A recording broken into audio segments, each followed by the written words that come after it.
104.7 The Cave. KKLH, Marshfield, Springfield. A proud member of the Kansas City Chiefs radio network. Touchdown, Kansas City!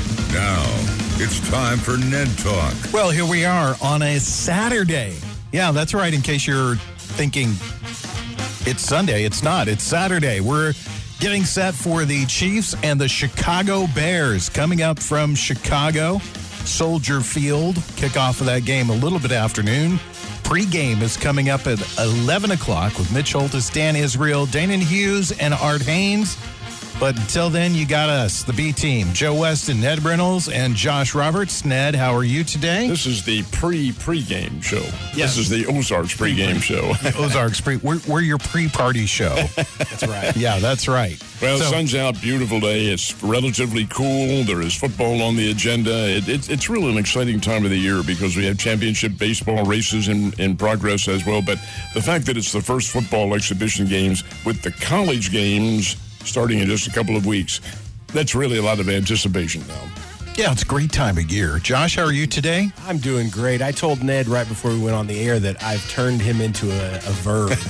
We're going to Ned it up today. We're going to Ned it up. Let's start out with a sad story that's developing right now in the Chiefs' kingdom, and that is, I'll let Ned tell you the story. Yeah, it's Lenny Dawson. He's been placed in hospice, which is obviously not a very good thing. His wife made the announcement earlier this morning. Lenny's 87, had for, if I can throw a personal note in here, he was the longest running or longest active sports announcer in the state of Missouri.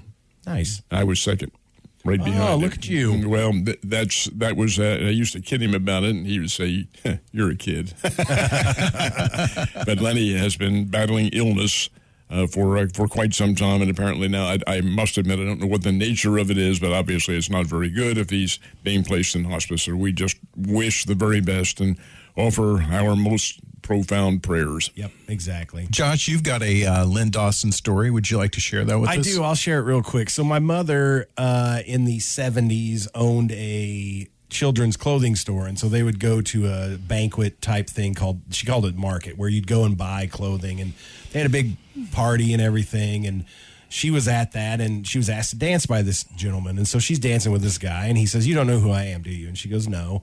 And he says, "Well, I'm Lynn Dawson. I'm the quarterback for the Kansas City Chiefs." And she goes, "Oh, my husband and kids would love that." And he was super nice, super polite, so... Well, he always was a gentleman. He conducted himself. His demeanor in public was that of a consummate professional. Oh, yeah. Never lost his cool. He never lost it on the football field. I'll not forget, the game between the Oakland Raiders and the Chiefs, and this would have been back around 1969 or 70, somewhere around there, in which Lenny threw a little flat pass. Great game. It's back and forth. The game's in Kansas City. Threw a little flat pass to Otis Taylor. And let's see, now let me reconstruct this. No, it was Lenny. It was an option, and he kept the ball and went around the end and got knocked out of bounds and then got pummeled by one of those big Raiders linemen.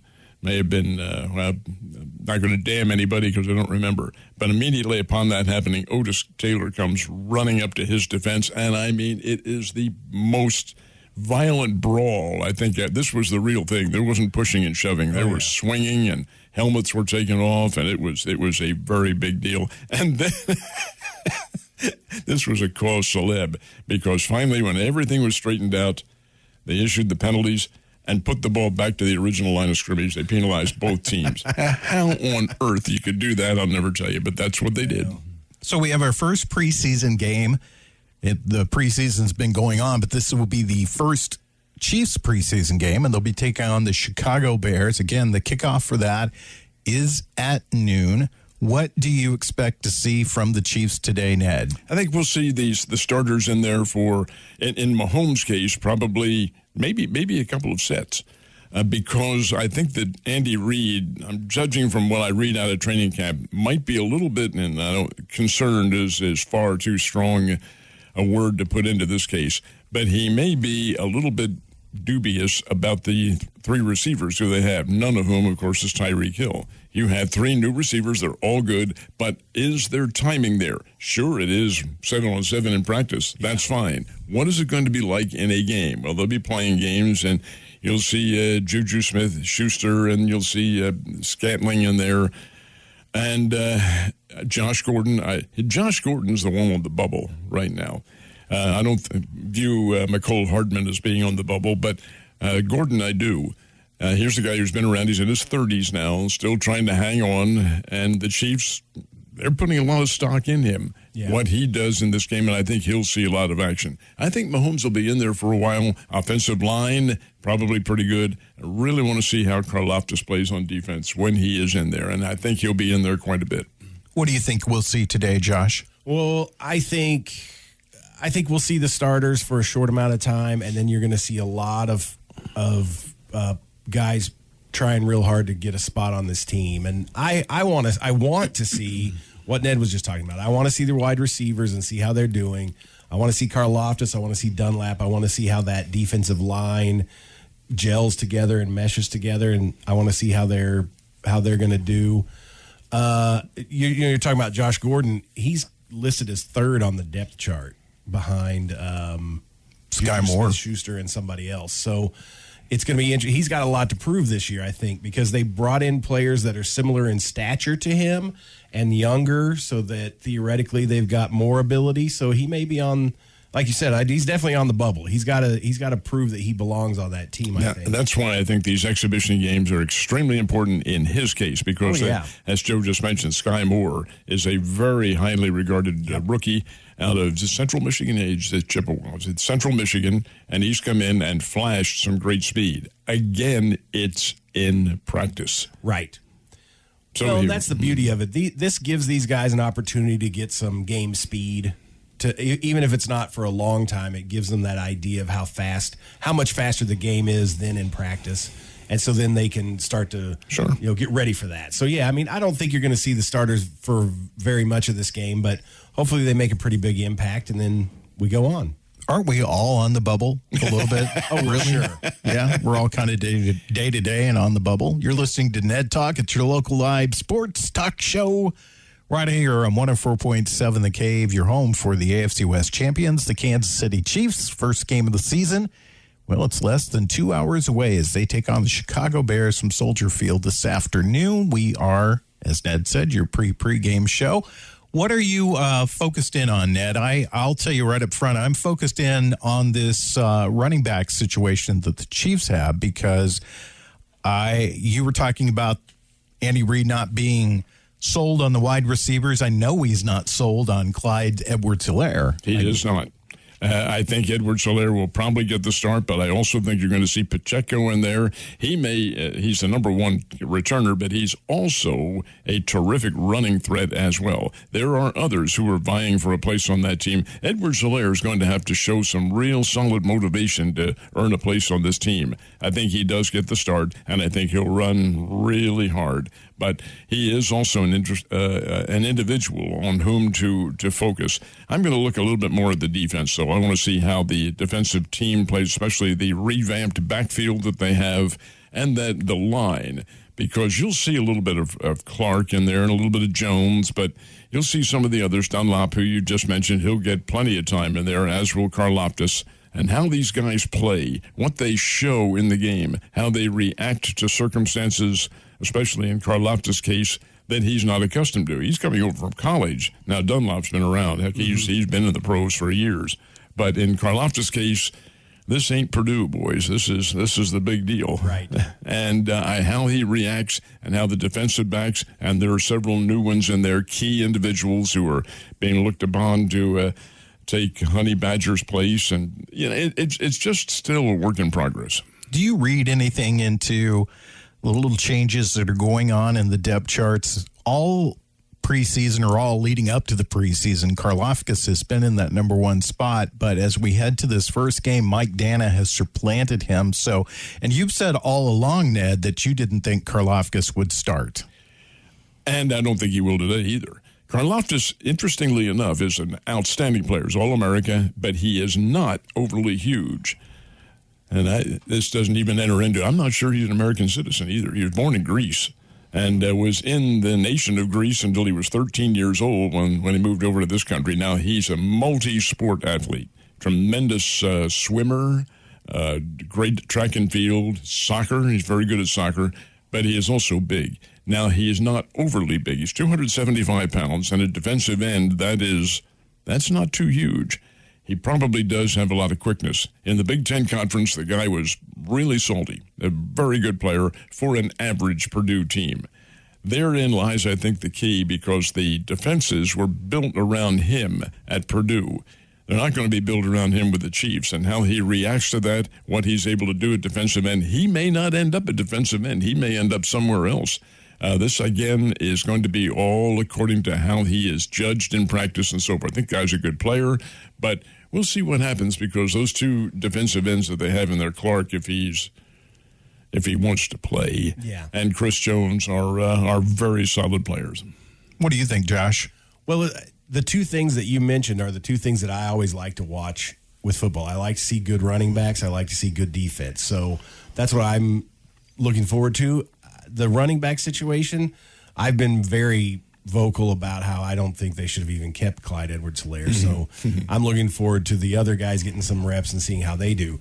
The Karlaftis thing is interesting, because I think it might be a good thing for a defense not to be built around him. That may free him up to just go crazy, get aggressive, get around the end. And his size may work to his advantage in that sense, because if he's got the quickness, 275 is a good size. And if he's fast as a defensive end, he may be able to rush the quarterback, which is what the Chiefs have been lacking. But, Josh, it takes time to develop those techniques. Oh, yeah, of course. And he isn't there yet, I'm quite sure. Do you think the Chiefs will start out in the same defensive scheme that they started it out in last year, or they will go to what they went to midway through the season? Hard to say. Very hard to say. Chicago Bears, who they're playing today, the Bears have a pretty good team, but they're not a great team. I was talking to a fellow who's doing podcasts about all the NFL teams, and he had done the Bears. And he said, hey, you Bears fans, don't get your hopes up, because this team has a lot of failure involved in it. Now, Justin Fields is not one of them. He's a pretty good quarterback. But in terms of their defensive scheme, they're average. Their offensive line's pretty good. But you have to have component parts that are real good. Now, can the Chiefs feel that they've been tested against a team like that? That's why I think today's game is pretty interesting. We'll see how the Scrubbinis, who are going to be in there for much of the game, how they play against a ball club like this. Don't you think that that's the Bears team motto, though? Bears fan, don't get your hopes up this season. Ever since 1985. So what do you think, Ned? They've got 4 quarterbacks right now on the roster. Obviously, they're not going to keep 4 quarterbacks, but what do you think the reason for that is? Who's they? The Chiefs? The Chiefs, yes. Oh, I think probably just to create some competition. It'll be Mahomes and Henne. They'll be the two key QBs, and they'll put another one probably on the taxi squad just in case, God forbid, something happens. But, yeah, it's just a hedge against some bad luck somewhere along the line. No, they won't keep any 4 of them. In fact, they're living well if they keep 3 of them. Do you think they'll keep 3? They had Shane Buechele on the roster towards the end of the season. And I liked him, too. I thought Buechele did a really, really nice job. Texas kid who ended up at Southern Methodist. He could really throw. Tremendous arm. His dad played Major League Baseball. He kind of like Mahomes in a way. He had the sport ingrained in his being, and I thought he showed a lot of promise. But he hasn't been able to excel in the camp, or at least according to the Chiefs, he has not been. He may be the third stringer who they keep there. There's a lot of dependencies, Joe. You really can't make a prediction. Is there a player in particular that may not be a household name for Chiefs fans that you think people should be watching today? Better to say that after the game. Josh Gordon is the focal point, in my opinion, because he's on the bubble of making the team. Josh Gordon was a tremendous player when he was healthy, and I'm making the term healthy in terms of his physical well-being, not relating football at all, if you get my drift. and he allegedly has recovered from all those problems that he had. The guy has not played for several years on a consistent basis. So from a physical standpoint, he should be pretty doggone healthy. If he is, and he can achieve what he was able to do in his college days and in his pro days, early pro days, yeah, he would be a big help. But that is a major if. And do you cast your fortunes on somebody who falls into that category? What about you, Josh? Anybody you're watching? No, not at this point. I mean, I'm more interested in the guys that I know at this point. I mean, it'll be interesting to watch the game to see if somebody does stand out after this one. But I don't know. The whole Josh Gordon thing, I don't know what to expect with that guy. He's kind of a Fruit Loop. So I hope that he has I hope he's bought into the whole Chiefs thing and realizes he's got a great opportunity here because, like you said, Ned, he's got to be healthy physically at this point. So it just all depends on his mental state. He did a great job being a distraction last year, and I mean that on the field because a lot of Chiefs route running is predicated on getting somebody else open with your route, and he seemed to really buy into that part of it. So I'm pulling for Josh Gordon. I'm interested to see Sky Moore in NFL, semi-NFL action, and I'm really interested to watch the three running backs that are behind Clyde Edwards-Helaire, especially Ronald Jones, who came over from the Buccaneers, and see if maybe he's going to be the answer to the Chiefs' problem at running back. He's another one who's on the bubble. He may not make the team. He may be traded, as a matter of fact. When we come back, we'll talk about apologies. Ned Talk on 104.7 The Cave.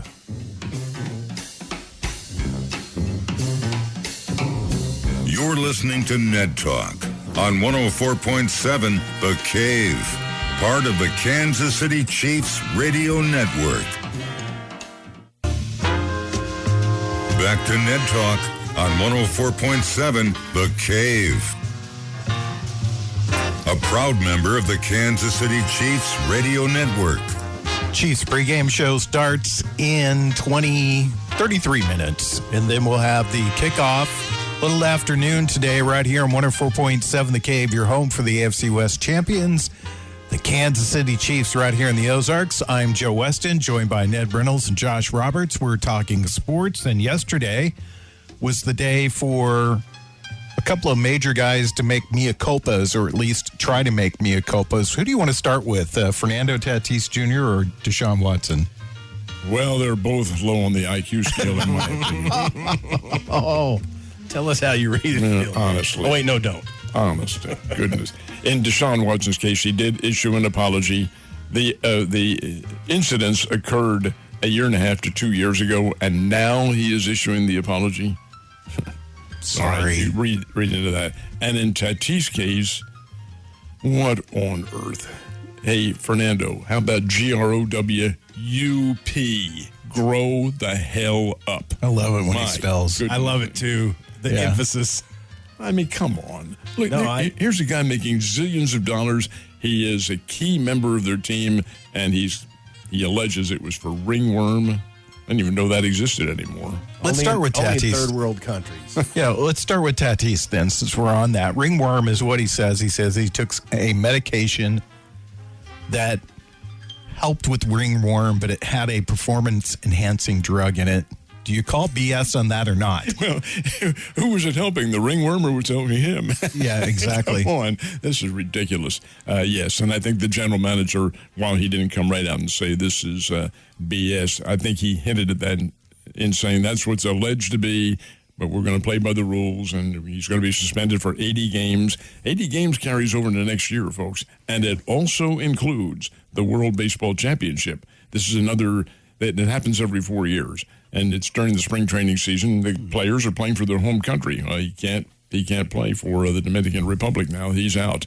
And this is a guy, and maybe I'm reading into this wrong, but when the San Diego Padres were told about this yesterday, the media came in, interviewed some of the players.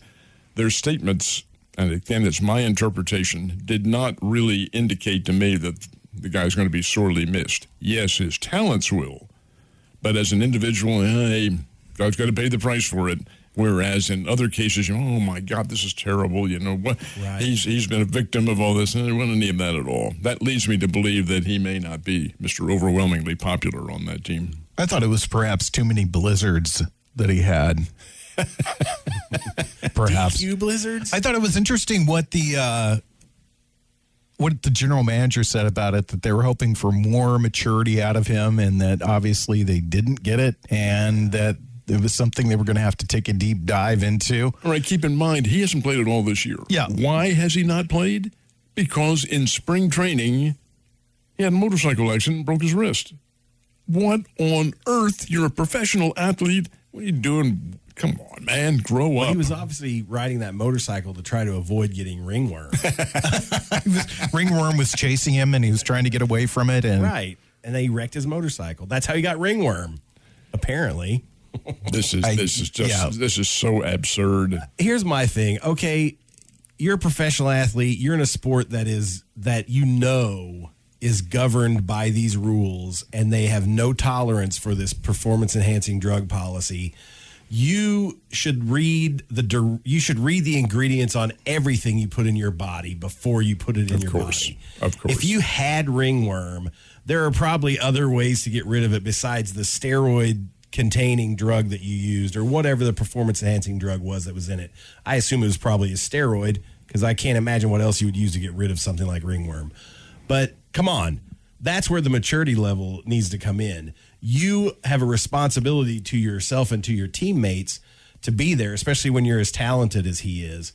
And so you need to be keenly aware of these potential situations that could put you in this suspension. And Josh, to enhance on that, you tell somebody immediately that you are taking medication, that this is a problem I have, this is what I've been prescribed to take, and so forth and so on. Yeah, right away. Don't wait until the end. Plus, these guys have access to the best health care, the best training, the best nutritionists in the world. There's no reason that any of them should ever have ringworm. wait, you said wait till the end. Wait till you get caught. I think it's the appropriate term to use in that. In this case, it is, yes. All right, let's turn to the other guy that made an apology yesterday, and that was Deshaun Watson. I mean, you hit it on the head, Ned. It's been a year and a half, 2 years, and the guy finally apologizes. I realize that he is going through some legal entanglements, and his lawyer, Rusty, won't allow him to apologize for things because it does indicate that he has some form of guilt, but he has remained completely silent on this throughout the entire process. And now that the 8-game suspension has been handed down, and the NFL wants it to be a year-long suspension. Now he apologizes. It's 6 games. It's 6 games, sorry. 6 games. And if it does turn out to be 8, I think the National Football League accepts that because that's 2 more games. He still is going to play half the season. Excuse me. They will accept a 6 to 8 game, 6, 7, 8, whatever it was. It's the year suspension that the NFL wants. Yes. Or more. Yeah. So, I mean, what do you take it? What's the optic here? Well, the NFL is reacting to public outcry, just exactly what the Honorable Sue Robinson, the initial arbitrator in this case, said when she handed down her decision. Said the National Football League has a tendency to react and impose their penalties because of public outcry. They're reacting to that. That's not going to happen with my decision. I'm going to go on the facts. Therefore, she issued a 6-game suspension. Up, not enough. So the NFL comes back, and now what are they doing? It's the public outcry. The women's groups across the country, and I understand that. Yeah. They're very upset at all this. The NFL says we can't afford to have the women upset, so let's push for a year suspension. And the man who is hearing the case happens to be Commissioner Goodell's very close personal friend, former Attorney General of New Jersey, sits on the punishment committee of the NFL. Are you getting a fair decision out of this? No. This is going to end up going to a federal court, just like we said last week. Which is exactly what will happen. So can he play? Have we found out anything about that in the interim week? Yeah, to my knowledge, he can. If the appeal is being heard and no decision has been made, of course, the 6-game suspension, that is in concrete. He would have to sit out the first 6 games. That's there. It's a length of that. So that part of it that's judicial. So he would miss the 6 games, first 6 games, and then if there's no decision forthcoming, to my knowledge, he can come back and play. He played last night in the preseason games, but they don't count. That's. Well, I was about to ask if those counted because they should have just set him out for the 3 preseason games. No. And the fact that he is playing in those games, and he played, I think, 1 set and went 1 for 5 or something like that. Didn't have a very good game. The fact that he is playing leads me to believe that maybe somewhere in the inner workings, the Cleveland Browns have some inside information on that, and that's my conspiratorial theory. When we come back, we'll talk a little more about what's going on in baseball and some of the other sports on Ned Talk, your local live sports talk show.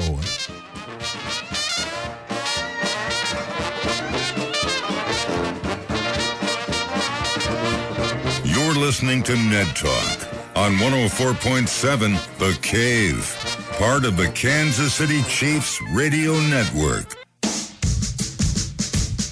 Back to Ned Talk on 104.7 The Cave, a proud member of the Kansas City Chiefs radio network. Just playing my favorite game, guessing who's going to be on the On Media commercial on TV. I got it wrong. Joe Westen, Josh Roberts, Ned Reynolds, Ned Talk, your local live sports talk show. Here's the recap for you. We're 19 minutes away from the start of the official Chiefs pregame show that is hosted by Danon Hughes, Dan Israel, Art Haynes, Mitch Holtis. Kickoff at noon from Soldier Field in Chicago. Have you ever seen Soldier Field in Chicago? For a college all-star game way back in the 1970s. Yes. It looks like a flying, since they redid it, looks like a flying saucer landed inside of an old stadium is what it looks like. That's not how it looked when I was there. Yeah. But they added on to the top of it. It's a great old place, historic, dates back to the 1920s. They had great heavy. That's where the Dempsey-Tunney long count fight. I think that's where it was held, not Chicago Stadium. But hey, Soldier Field. They've had great events there. Notre Dame was supposed to play there last year, and the game got moved because of COVID. So I think the game has been rescheduled for next year, and they're playing Wisconsin. That will bring down a full house, folks. Oh yeah. Notre Dame itself is only 25, 30 miles from Soldier Field.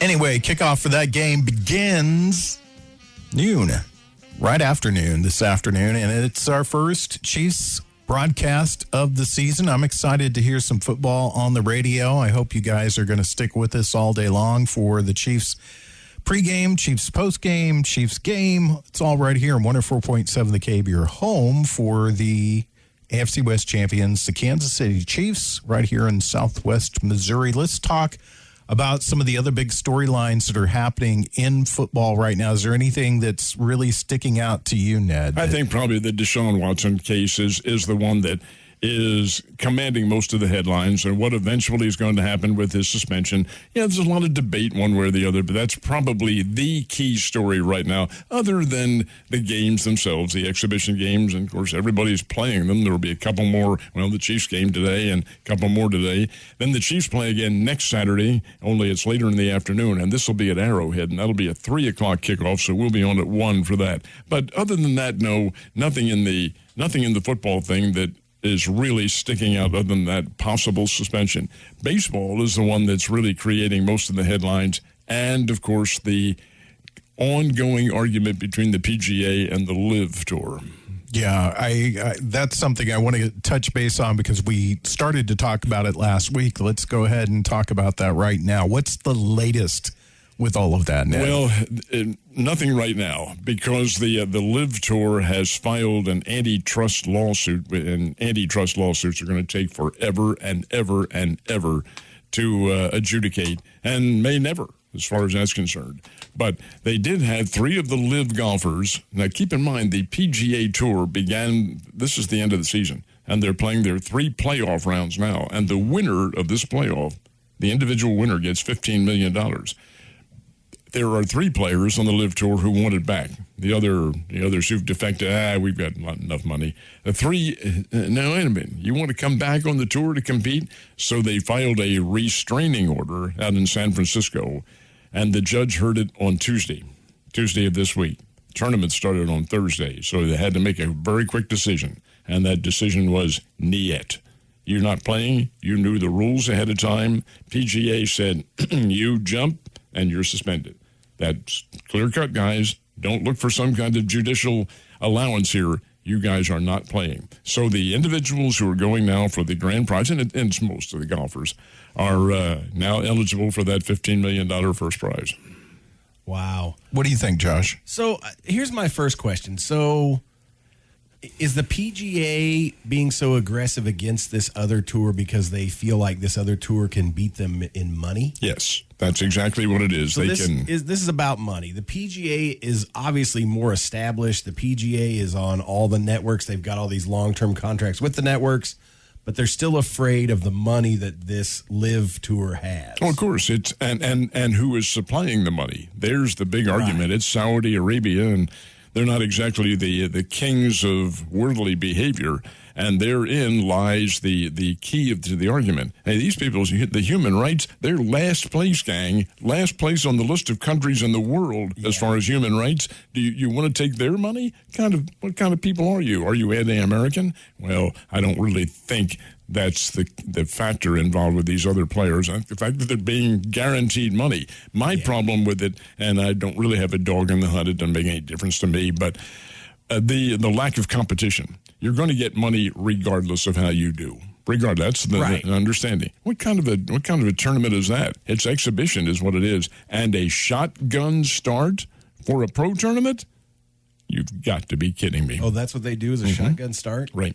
So everybody's playing all at once. They are. It's 54 holes, not 72, 54. And yes, the winner gets a lot of money, but everybody else does too. Now, what kind of competition is this? Sounds like the kind I want to be involved in, but they won't let me. I turned down the Saudi money. I got you. Yeah, They I called stay me. away from Saudi money, too. They called me and they said, "Hey, would you like to play?" And I said, "No, not going to do it." Well, Not Tiger gonna- Woods did, and they offered him an alleged $700 to $900 million. Wow. But again, this is Tiger Woods. He does not need that. No, he doesn't need So it the all. people that have defected, is it more of the second and third tier players that maybe No. weren't getting the big prize money? Bryson DeChambeau he's is one? one. He's one of Wow. them. Sure. And Brooks Koepka. These are big winners. Yeah, those are big names. Those are names I even know. Phil Mickelson. Of course, Phil Mickelson is way beyond his prime now. Yeah. But he's another one. But he's a big draw for that tournament. Oh, yeah. Now, I don't know when they play again, maybe next week or something like that. But they're only this year, I think they're 8. And next year there will be 14 tournaments. The Live people are still in a work in progress. It's the philosophical approach that's the big problem. Sure. Don't you think that this is the very definition, though, of antitrust on the other side? Let's say the Live Tour, the money was supplied by some wholesome American, and everything was going swimmingly on that side. Don't you think that just looking at this, this defines antitrust? Joe, I don't know. I think it does. I do not know. There are antitrust violations involved here, but then again, the PGA makes their own rules. They can do whatever they want. Does it fall into the antitrust? No, we got to get an attorney on here to figure this out. Well, I think it does. Major League Baseball has a special exemption to antitrust, which gets threatened every few years by Congress if they don't do the things that they need to do to keep that exemption up. But this to me, it smells of monopoly. Well, the PGA is a monopoly. Yeah. When you take a look at there's nobody else out there. What the Corn Ferry Tour? Well, they work with the PGA, and it can fall into that category. But Joe, my point on this though is to try to prove something like that is going to take years and years, and the litigation will be so boring. No, I can't see it ever coming to a head. What do you think about baseball? What's going on right now? Let's talk about the Cardinals. They're doing really well, first place. They are playing very well. I was a little bothered by the fact they went out to Colorado and played the Rockies and lost 2 out of 3 out there. The Rockies are not very good at all, but they can hit. And especially at home, they can hit. And they did. What was it, 16-5 and 8-6 that they beat the Cardinals? Cardinals came back and won the one game. But now they're home, and the Cardinals have a terrific home record and are playing well, beat the Brewers last night. If they beat the Brewers in all 3 games this weekend in St. Louis, then the Cardinals would be 3.5 games in front. I'm of the opinion, and I may turn out to be skewed on this, but I'm of the opinion that the National League Central Division winner will be the only playoff representative. I don't think they'll have a wild card team from that division. All the other divisions have solid wild card teams with great records. Philadelphia playing so very well in the National League East. The Western has the San Diego Padres chasing the Dodgers. It's just a situation in which the level of talent is imbalanced. And I do think that I think the Cardinals probably win this thing. I think they're better than Milwaukee by a long shot and play more consistent baseball. The Cardinals have done themselves pretty well now. They're a team that has improved with the pitching, and that makes, in my opinion, the big difference.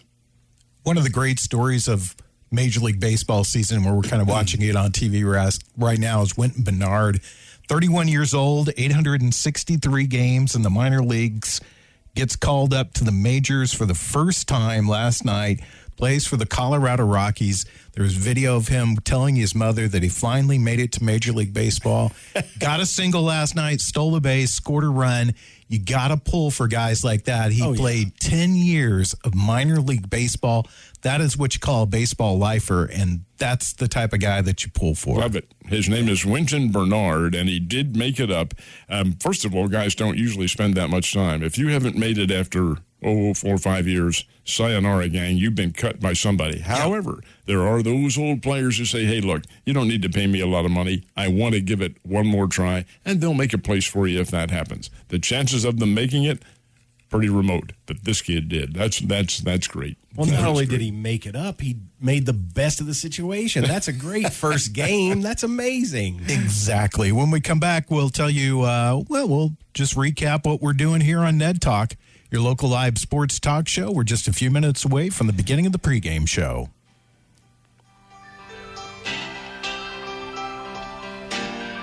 You're listening to Ned Talk on 104.7 The Cave, part of the Kansas City Chiefs radio network.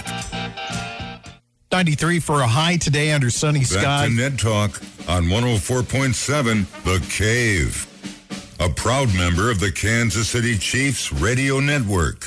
That's what you call premature weather. 93 for a high today, sunny skies. Tonight, the low 68, right now 79 under sunny skies. What is your prediction for today's game, Mr. Reynolds? Not that it matters. Chiefs 27, Chicago Bears 17. Really? You don't think it'd be a little more high scoring than that? A little more exhibition game, free flowing? No? Okay. I think it'll be a little more high scoring. What do you think? I think it'll be more like 21-10 Chiefs. Really?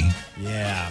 The Bears aren't going to put up much of an effort, I wouldn't think, but who knows? I for some reason, I have a feeling that this game will be a little more high scoring because there won't be an emphasis on defense so much. You very well could be right. What's your prediction for the score? 35-24 Chiefs. Oh, okay. Ned's having a sneezing fit right now, so he's stepping out of the room while he does that. What are you going to watch on TV this afternoon, Josh? I'm going to watch the game, and then after that, I don't know. It depends. If there's another game on, I might watch it too. What, no soccer? No, not today. It's probably already over at this point. They play really early. They do play really early. It's live in England. Oh, yeah, that's right. But isn't there something else? I mean, Barcelona's on today. Yeah, I don't care about Barcelona. Tell us how you really feel, Josh. All Premier League or nothing else. All right, Ned will be back next week. We'll have our show on at 1 o'clock next week as we get set for the Chiefs' second preseason game. Kickoff for that game will be 3 o'clock, but right now we're getting ready to hit our first preseason broadcast of the Kansas City Chiefs right here on your home for the Kansas City Chiefs in Southwest Missouri. 104.7 The Cave. Thanks to Ned Reynolds. Thanks to Josh Roberts, Nick Fury, Brian Tyndall, Corbin Campbell, and Mike the Intern. Enjoy the game.